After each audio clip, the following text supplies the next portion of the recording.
right, welcome everybody. We're so glad you're here with us tonight on this beautiful, gorgeous night out. How many of you guys are joining us from somewhere outside? Maybe just outside of your house, but you got that Wi-Fi connection going strong and you're joining us still. How often you get to say we do youth group outside? If I could be streaming from outside right now, I totally would. But we are excited to be here with you guys. Excited for some games that we're going to start by playing with you. So let's kick it off with Emoji Hunt. We are starting with Emoji Hunt. So again, get those fingers, those thumbs ready to find those different emojis. I'm sure that you guys will do a great job. All right, so remember, it's the first person to post the emojis in the correct order in the chat. They will be winning. So, winning just the pride of saying, yes, I did it correctly. All right, ready, set, go! All right, and our first set of emojis is boom. All right, there you go. You got a skull, a crying person, an airplane, something black, I can't tell what it is, an urn, another kind of airplane, and a picture. So who's gonna find these emojis? I am excited to find who in the chat that I am watching right now, seeing you guys all say such nice things with happy birthday. So thank you. It was indeed my birthday, so I appreciate it. So who is gonna find a string of emojis? Are you guys still with us? Are we still live on the air? I think we are, but it's hard to tell. These are hard emojis to find, is what I think. I think is what we're sensing here in the chat. I don't even know what that middle one is, really. So, who is going to take a stab at it? Give us your best bet, your best shot.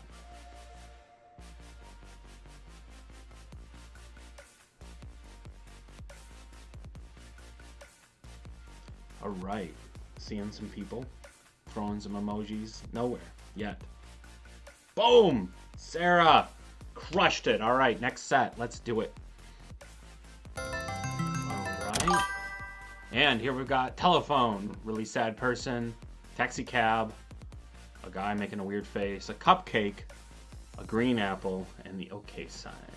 Oh, maybe the guy in the middle's not making such a weird face. Who knew? So, telephone, sad dude, taxi, guy with very orange hair, and a cupcake, apple, and okay. These seem like they should be a little easier. I'm guessing that a whole bunch of you are going to get this down in the chat. It's not, oh, well, yes. But that was a hard one to get. So that was from last one. How about this one, though? See what you guys got. Phone, sad, taxi. It just makes it more challenging when the skin color of the emojis is different. So there you go. I don't know why it is. It's very random. So hey Nick, what's going on? Good to see you guys. Because it can be. That is correct. Why not? Indeed, why not? All right, who's gonna give this one a shot? You have been forewarned. The emojis are out there in the wild, just waiting for you to find them. Gonna find them, hunt them down. You have a greater chance of winning because some of your friends tonight are out enjoying this nice weather. Hopefully you're outside too, enjoying the nice weather, but still tuning in with us. That is exciting. Who is gonna get this emoji string? Sarah, crushing it again. There you go, Sarah. We're gonna give it one more spin and see how you guys do. All right, we've got some kind of dude, volleyball person now with some hair and a gavel. She's a judge. We got a skull. We got a detective. Some kind of square thing, question mark, and a flower. I like how someone just wrote out from the last string, just wrote out what the things were, which is totally fine. This game is too hard. We'll make the emoji string shorter for the next time we do it. All right, how's that sound? So guys doing a pool volleyball. You got a judge, a skull, detective, some kind of square thing, checkbox maybe, I don't know, question mark, and the bug. And maybe there's even a bug in the flower. Did I say bug? I meant flower, but there you go. All right. Who is going to grab this one? Getting yourselves warmed up, and then we'll be moving on to a different game. Funny story about detectives. We were taking a walk earlier, ran into some kids that were playing detective, trying to solve made-up mysteries. It was exciting and adorable. Water polo. Yes, Ben, I think you're correct. Make the emoji shorter. This will be the last one, Nick, so don't worry about it. If it wasn't a challenge, and you guys would be too easy for you. You'd get it too fast. All right, I'm sure you guys will be having it up in the chat real soon. So we're going to go ahead and switch to our next game. Our next game is one called Destination Unknown. And so the way this game works, guys, is that you will need to see a picture. It'll be super pixelated, and you'll need to guess what it is. So we'll probably remove my face from the stream so that you have the opportunity to see, to guess what this thing is based upon its pixels. And at first, the pixels will be really big, and they'll get increasingly smaller. So let us know in the chat if you have a guess of what location you think this is. So it could be a city name. It could be an iconic location at a specific place. What do you guys think this is? Someone says a Minecraft thing. It's not quite. Yeah, 1080p. No, it's pixelated on purpose, Asher. A landscape. Texas. I love it. You guys are hilarious. What is this? Come on, you guys know? Downtown Minneapolis? I don't think so. It's somewhere in Rome. Okay, but what specifically in Rome is it? Colosseum. You're correct, Asher and Sabrina. And yeah, you guys all know. All right, next one. All right. Here we got another one. Someone saying it's ruins. Yes, the Colosseum's kind of in ruins. Yeah, it's called the Colosseum. Yeah. All right, this next one. Super pixelated. A lot of blue out there. Someone thinks it's a lighthouse water. Yeah, you might be right. The sky, Mount Rushmore, someone says. I don't think Mount Rushmore is so blue, but okay. Golden Gate Bridge. Nice job, Petra. Well done. It is indeed the Golden Gate Bridge. Extra bonus points if you know where that is. Golden Gate Bridge, indeed. All right, we got our next one up here. It is green. This totally looks like Minecraft right now. So that's exciting. So now it's just a bunch of jumbled stuff. Still just a bunch of jumbled stuff. I don't even know what this is.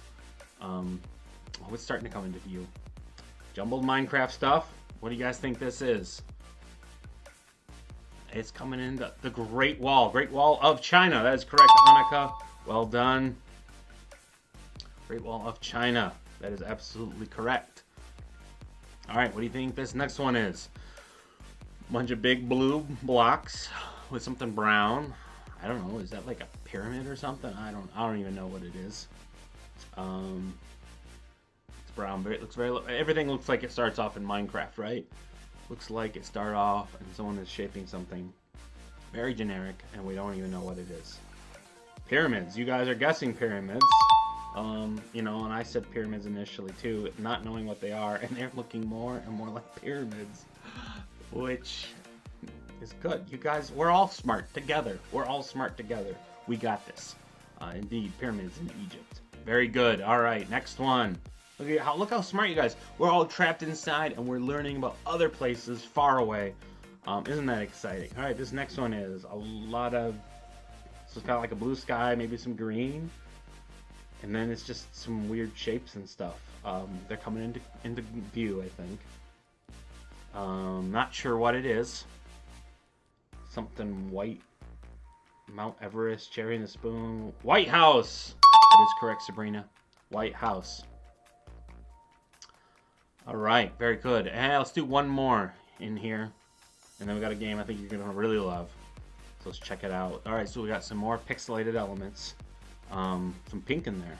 A lot of pink. I'm not sure what's going on exactly. Got some blue. Some stuff. Some kind of crazy landmark.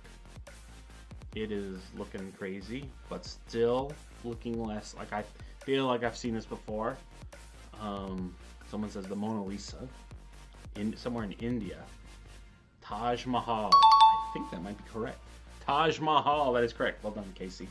whoever is using Casey's account. All right, this next game we've got for you guys is called, is it about Screaming Goat?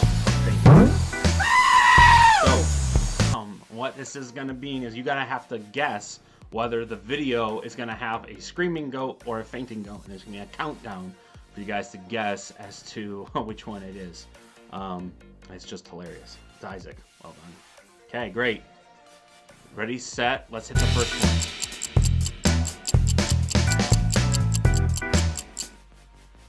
All right, is this guy gonna scream or is he gonna faint? What do you guys think? Let us know in the chat whether he's gonna scream or faint. Let's see the answer for this first one. You think he's gonna faint?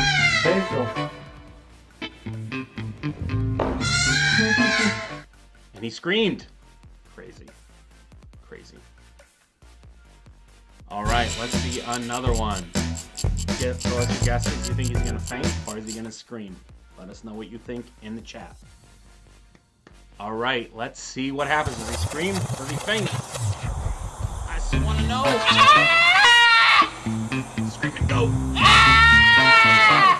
Hopefully we'll get some faint. All right, let's guess this next one. Do you think this guy's gonna scream or is he gonna faint? I don't even see a goat in here. He's gonna come. What do you guys think? Is he gonna scream or is he gonna faint? Faint. You guys are all saying faint. The last one. Another screaming goat. All right. All right. One last one here. Is he gonna scream? Is he gonna faint? What do you guys think? Let us know in the chat. Let's see the answer. Oh, he fainted! Hilarious. I love it. That's great.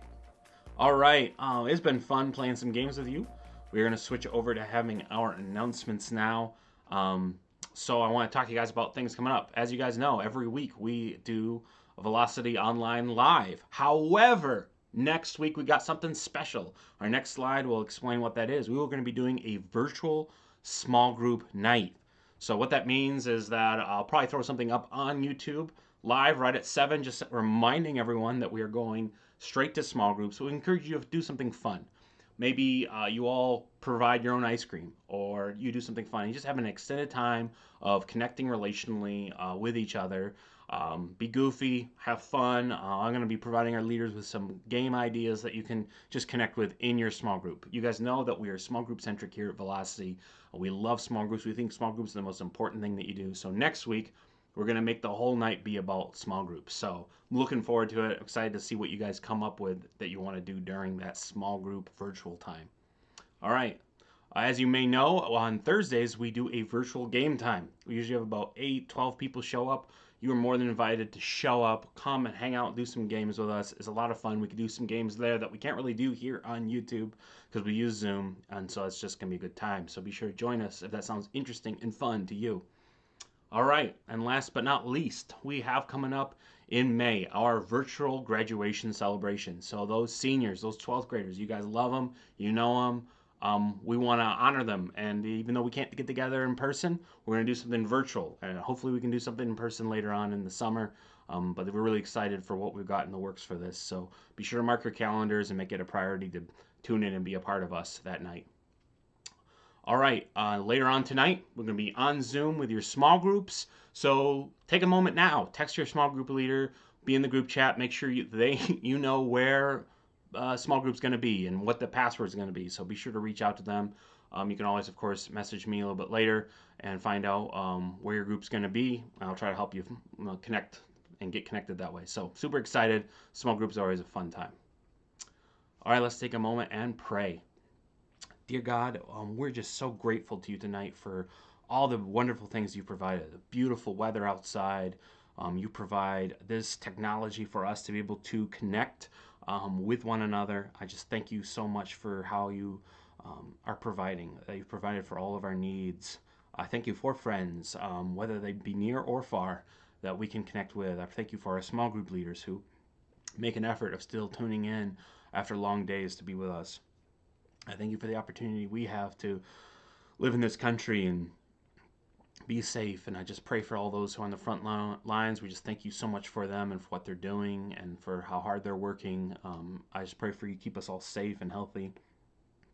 And I just pray for the whole world, really, that we have people all around the globe in a similar boat of dealing with this. And I just pray that, thank you for those who are showing acts of kindness and who are finding joy and laughter in the midst of hardship, and that those who are sacrificing to put things to be there on the front lines, as doctors and people who work in food industries. And we just thank you so much for how people step up and do things. And Lord, we don't always hear about the nice things that people do, but we just thank you. We know, see kindness everywhere we go, and we know that's an image of you at work. It's your name we pray. Amen. Tonight, guys, we got to... Coming to you remotely from deep under the Earth's surface, your secondary command bunker, reporting on the current status of things. And I've got to tell you, the communications, they're holding up. Check. Toilet paper might be running a bit low. Socializing, it's feeling kind of tough, but we might be doing okay. Check. The PPE, thanks to the good citizens, they're coming through with homemade equipment and made from common household items. Check. Keep it up, people. And the snacks, very good. Whoa, these are my Sour Bites crawlers. Are these the last ones? Oh no! My Sweet Tarts Bites, I'm out of those too. It's time for me to go up to the surface and make a supply run. Okay, Doug here again. And this time I'm broadcasting from the Central Command Post. I'm gonna code name V1. Hey, seriously though, have you started to feel trapped inside? I know things are kind of out of control right now, and frankly out of our control as individuals. And perhaps you're tired of being so close to your family and doing the same thing every day, seeing the same things. Well, tonight I'm going to talk to you about a character from the Old Testament of the Bible. And this is someone who had a pretty comfortable life with his family. And frankly, he was pretty privileged in his life. And he hung out with his family. His mom and dad made sure that he was going to have the best education for his country, and that was Israel. Now, he lived in the southern part of Israel. It was a kingdom, actually, and it was called the Kingdom of Judah. And in the Kingdom of Judah, they occasionally had good kings. And by that I mean kings who chose to follow God. Well, Daniel is his name, was one who was a follower of God. He had a number of friends and, like I said, a comfortable life. Well, Babylon was another kingdom, and actually it was a huge city, and they had an army, and they were taking over cities. In fact, they took over Egypt, and everyone knew about that, and frankly were kind of afraid that that was going to happen to them. Well, sure enough, Babylon came in, and their king, Nebuchadnezzar, wanted them to pillage all of these lands that they would take over. Well, they came into Judah, and they came to the little area where Daniel and his family lived, and by orders of the king, they took all of the people, all the best people. I mean, they went into the temple, and they pillaged the temple, and they brought in all of the golden items that were there, and they pillaged that temple, took their sacred vessels, and then all of the best people that they could find. And so those were going to be these young men. And so Daniel was one of them, and he had three pals, and their names were Hananiah, Mishael, and Azariah. And they were all hauled off to Babylon. Now, Babylon was a huge city, and it was an impressive city. In fact, they had one of the major wonders of the world at that time in that city. They were the Hanging Gardens of Babylon. And I can imagine when they came, I don't know, maybe their hands were tied and they were being pulled behind donkeys or camels, and they were brought in, and I'm sure they had no idea what they were in for. Well, as a matter of fact, the way things were in those days, a king would take over a city, and they would bring these people in, not to mistreat them and beat them up and make horrible slaves out of them. No, they brought them in order to change them. And that's what they intended to do. So I'm in the book of Daniel, and in the first chapter, it says, "In the year of the reign of Jehoiakim, king of Judah, Nebuchadnezzar, king of Babylon, came to Jerusalem and besieged it. And the Lord delivered Jehoiakim, king of Judah, into his hand, along with some of the articles from the temple of God, and he carried off to the temple of his God in Babylonia, and put in the treasure into the treasure house of his God. Then the king ordered Ashpenaz, the chief of his court officials, to bring in some of the Israelites from the royal family and the nobility." So Daniel and his friends probably had a noble ancestry, and they were young men without any physical defect. They were handsome, showing aptitude for every kind of learning, well-informed, quick to understand, and qualified to serve in the king's palace.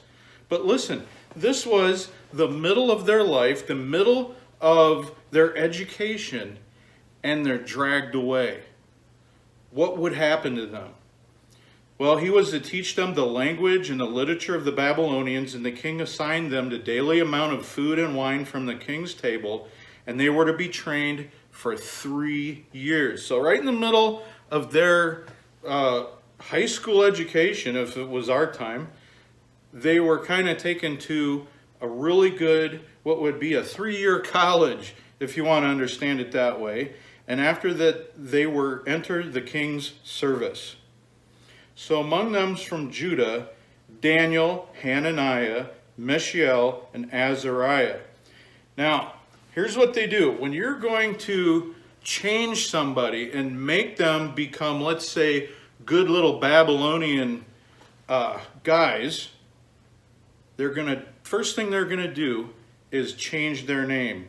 And so, since their names were significant and they had a religious meaning to them, they changed their names that would have a religious meaning or a sacred meaning towards one of their gods, not the God that Daniel and these three guys grew up with. They were going to be pagan gods that their names were going to reflect. And so Daniel, they named Belteshazzar, to Hananiah, Shadrach, and to Mishael, Meshach, and to Azariah, Abednego.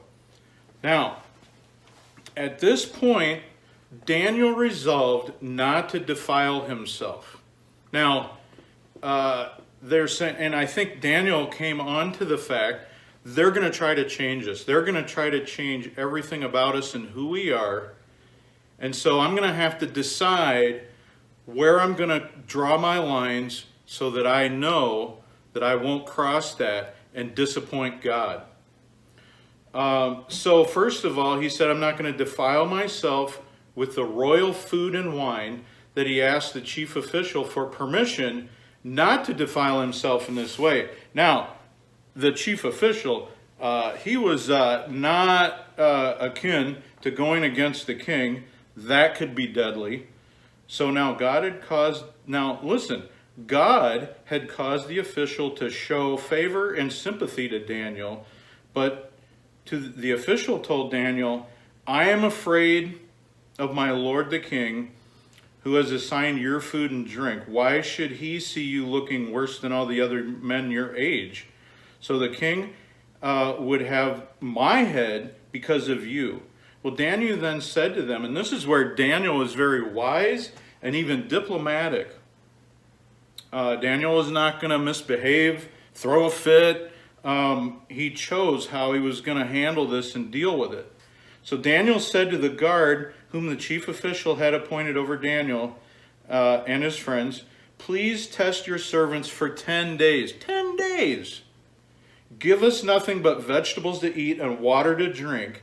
Then compare our appearance with that of the young men who eat the royal food, and treat your servants in accordance with what you see. So he agreed to this and tested them for 10 days. And at the end of 10 days, they looked healthier and better nourished than any of the young men who ate the royal food. So the guard took away their choice food and wine that they were going to drink and gave them vegetables instead. And that doesn't sound very good to me, but they chose not to defile themselves, because I believe that who are now called Shadrach, Meshach, and Abednego also chose, along with Daniel, that they would not defile themselves either. And it's interesting to me that they chose what they would allow, because there were certain things they had no choice over, no control over. And so they chose to draw their line right here. So they said, you can rename us. That doesn't change who we are. You can re-educate us, and that won't change what we believe. But if you're going to ask us to do something that causes us to worship another God instead of our God, that's where we draw the line. We won't do it. So these four young men gave knowledge and understanding, or God gave knowledge and understanding of all kinds of literature and learning, and Daniel could understand visions and dreams of all kind. And at the end of the time set by the king to bring them in, the chief official presented them to Nebuchadnezzar.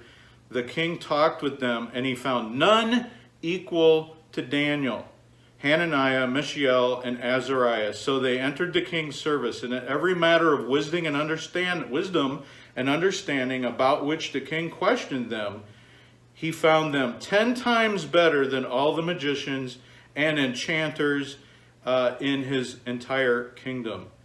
And Daniel remained there until the first year of the king Cyrus. Now let me tell you this. God directed this whole thing. Daniel didn't understand it at the time, but God allowed this to happen. God allowed for Daniel's world to be absolutely changed from everything he ever knew. And I know and I believe that God knew how Daniel and these three guys would hold up. So my verse I want you to hold on to for tonight is Daniel 1:8, and that first phrase, Daniel resolved not to defile himself. And so the point being is, find and decide what God's calling is for you at the time and place that you find yourself in. So you may find yourself at home with your family. What's your calling there? Because God calls each and every one of us to the place and time where we are to glorify Him and show ourselves faithful. Because in the book of Daniel, we're going to see how Daniel lived with a courageous faith. So decide what God's calling is for where you are. Secondly, I want you to determine or resolve not to defile yourself with the practices and the trends of the world around you. Because there's a lot of things that might be unclear. A lot of Daniel's other friends, they may have thought, well, what's that going to hurt and what choice do we have? But Daniel had already decided, and God knew that Daniel would withstand that temptation, because they were actually being offered everything. So Daniel went from his comfortable life at home with his family to honestly not knowing where he would end up and being offered power and position, which he would ultimately achieve. But that was only because he was determined to be used of God, and he ended up being used of God. So when you're at home with your family, and here's a little takeaway and a little tip. What's your calling there at home? You're there with your brothers and sisters. You're there with your mom and dad. You're there with your schoolwork. You're having your online school. I want you to be easy. Try that. And here's what I mean by that. That is as opposed to being difficult, not liking what's going on.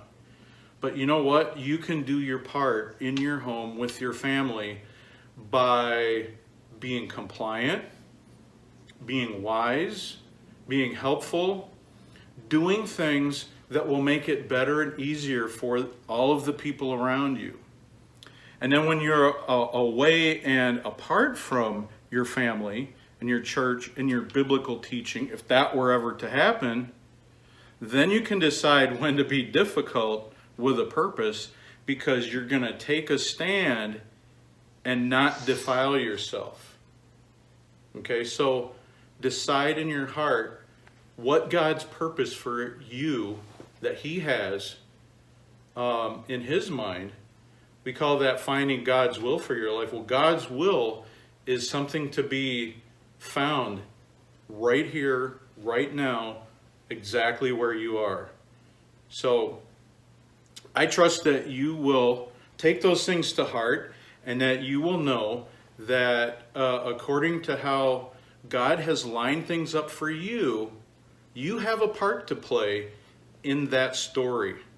And God will be glorified, magnified in that, or He'll just be forgotten, right? And you will say nothing about God and nothing about your faith unless you decide to. So my challenge for you is to do just that wherever you are. Thanks for showing up tonight and coming to check out this YouTube streaming situation. All right. Thanks, Doug, so much for sharing with us. We're so glad that you guys have all chosen to be with us tonight.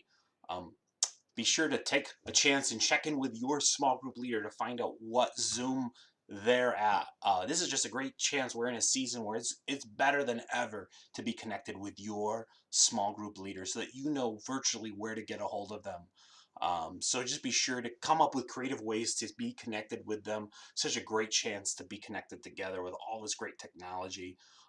For the main room ID, here's where we're going to be at. A lot of the ninth grade groups, for instance, meet in this room. A lot of the rest of you, you probably have different Zoom rooms, and that's totally great. So we'll see you in small group. What a great opportunity we have to spend time with one another. All right, see you later.